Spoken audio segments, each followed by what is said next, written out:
ইদানিং সামাজিক যোগাযোগ মাধ্যমে প্রায় এমন সব ভিডিও দেখা যায় যেখানে চিকিৎসকদের কেউ কেউ ভোজ্য তেল, সয়াবিন বা সরিষার তেলের পরিবর্তে মাখন বা ঘি খাওয়ার পরামর্শ দিচ্ছে। তারা বলছেন ওই তেলের চেয়ে প্রাণীজ এই ঘি বা মাখন বেশি উপকারী। আবার অনেকেই বলছেন রেড মিট স্বাস্থ্যের জন্য খুবই ক্ষতিকর, মাংসে থাকা ফ্যাট বা চর্বি এই ক্ষতির কারণ।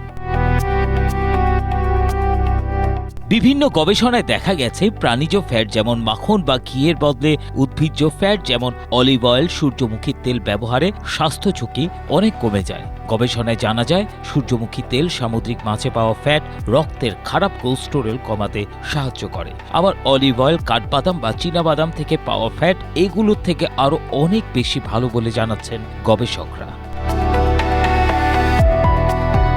ন্যাশনাল লাইব্রেরি অব মেডিসিনের ওয়েবসাইটে প্রকাশিত এক গবেষণার ফলাফলে বলা হয়েছে উদ্ভিজ্জ ফ্যাট, বিশেষ করে শস্য এবং ভোজ্য তেল থেকে পাওয়া ফ্যাট বেশি পরিমাণে গ্রহণ করলে সামগ্রিক মৃত্যু ঝুঁকি এবং হৃদরোগজনিত মৃত্যুর ঝুঁকি কিছুটা কমে। অন্যদিকে প্রাণীজ ফ্যাট যেমন দুগ্ধজাত খাবার এবং ডিম থেকে পাওয়া চর্বি বেশি মাত্রায় গ্রহণ করলে সামগ্রিক এবং হৃদরোগজনিত মৃত্যু ঝুঁকি বৃদ্ধি পায়। বিবিসি বাংলার এক প্রতিবেদন থেকে এসব তথ্য পাওয়া যায়।